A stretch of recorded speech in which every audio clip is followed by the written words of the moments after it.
antes de que pasemos a tu tema, doctor, que eso es más que interesante, hace un ratito Alasia dio un título de que se triplicaron las vasectomías en 17 y 18 años y la mayoría son jóvenes. Claro. Estamos como medio impactados, ¿no?, con esa cifra. Sí, de cualquier manera, digamos que el 100% de nada es casi nada, digamos, no son números importantes en nuestro país. No hay una conciencia de anticoncepción permanente en los varones. Esto se da mucho más en las mujeres, digamos. Lo que hay realmente son ligaduras de trompa. Vasectomía, que es la ligadura del conducto deferente, no es tan frecuente. De cualquier manera, hay más que antes y hay más preguntas de parejas que vienen a ver si se puede hacer una vasectomía el varón. Pero lo mismo siguen siendo números bajos en números absolutos, ¿no es cierto? Brasil tiene un número importantísimo de vasectomías. Se dice que en Brasil ya hacen más vasectomías que ligaduras de trompa. Mira. Nosotros todavía no estamos en esto. Y es un buen método, ¿no es cierto? Y está relacionado con el tema que trae hoy, que tiene que ver con la anticoncepción. Está relacionado con este tema. Más allá de que yo me voy a referir fundamentalmente a la anticoncepción en la mujer, que es lo que uno hace, ¿no es cierto? Y el tema es adicciones y anticoncepción. Usted sabe que existen diferentes tipos de drogas ilegales como la cocaína, la heroína, drogas legales como la nicotina, el alcohol. Los opioides, que son utilizados en medicina, cada vez se utilizan más con digamos, cuestiones no médicas, o sea que hay adicción a esta sustancia. Y la marihuana, que bueno, en algunos lugares esto merecería una conversación aparte, pero en algunos lugares es legal y en otros lugares es ilegal.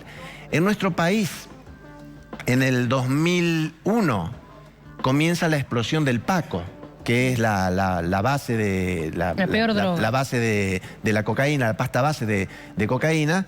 ¿Y por qué explota esto? Explota por la crisis económica del 2001 y porque es más barata, es más fácil de hacerla, pero es devastadora lo que produce, tanto a nivel físico como a nivel mental.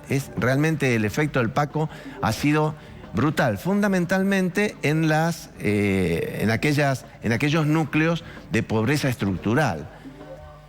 Esto había comenzado a bajar alrededor del 2006, 2007, había empezado a bajar un poco el consumo de Paco, pero yo creo que hoy estamos en cifras iguales o peores que la del 2001 con respecto al Paco.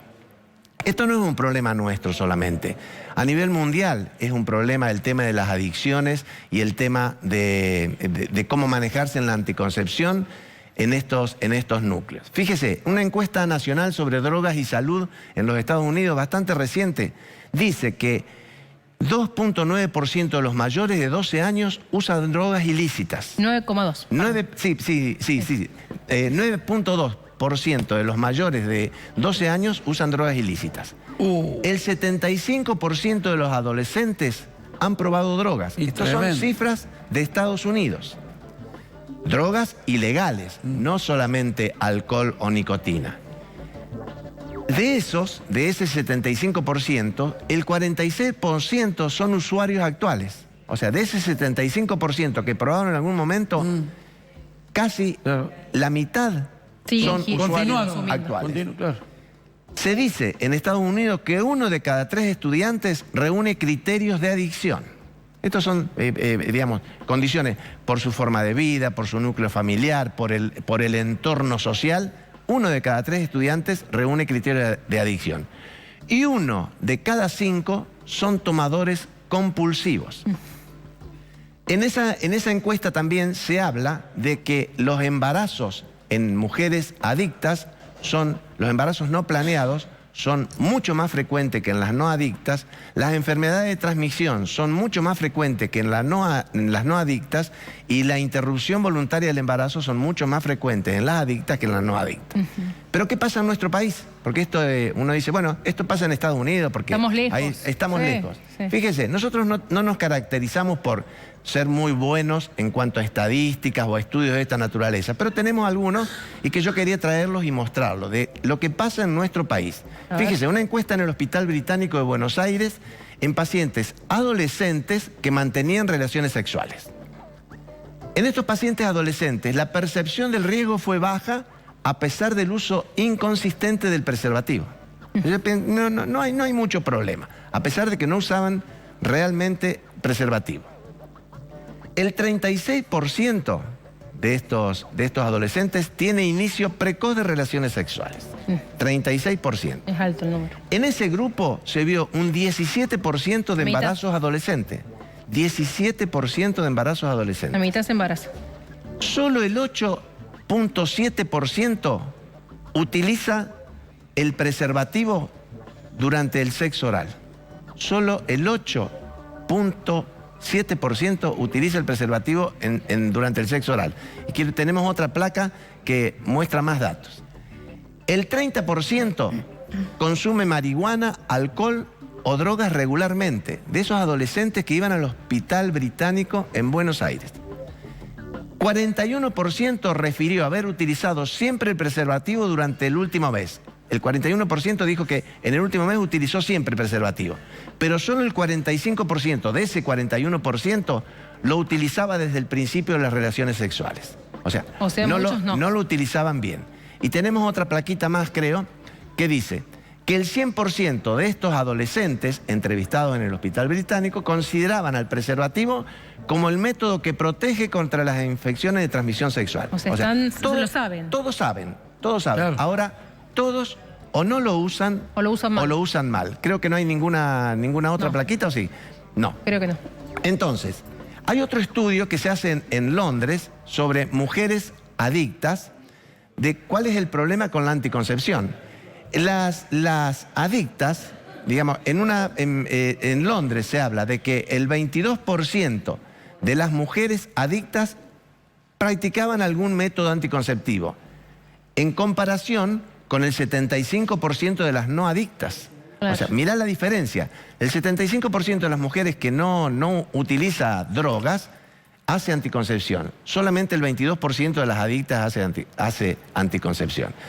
Y en estos métodos, el que más utilizaban las adictas era el método inyectable, que está bien, porque es un método que no requiere del control diario. Claro. Digamos, poco preservativo, poco píldora, y lo que nosotros debemos propender es que se utilicen métodos de larga duración, métodos reversibles pero de larga duración. ¿Como cuáles? Como el dispositivo intrauterino con drogas, o los implantes, que son métodos que duran años y que no dependen de esta paciente, que tiene un grave riesgo de enfermedades de transmisión sexual y un grave riesgo de embarazo.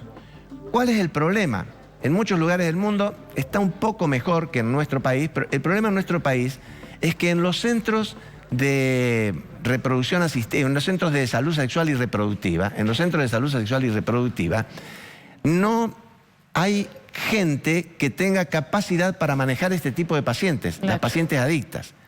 Y por otro lado, en los centros que se tratan las adicciones, no hay gente capacitada para manejar el tema de la anticoncepción. O sea que hay que buscar la forma de coordinar el tratamiento en las adicciones y que haya una consejería que permita que esa mujer tenga posibilidades de zafar de las enfermedades de transmisión sexual y de zafar de un embarazo no deseado.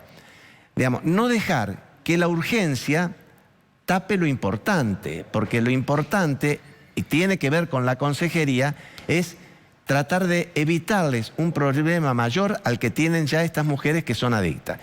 Y tener conciencia de que estas son mujeres que viven en nuestro país. Este es un problema nuestro, no es solamente de los Estados Unidos o de los países europeos. No queda lejos, está acá nomás, a la vuelta de la casa.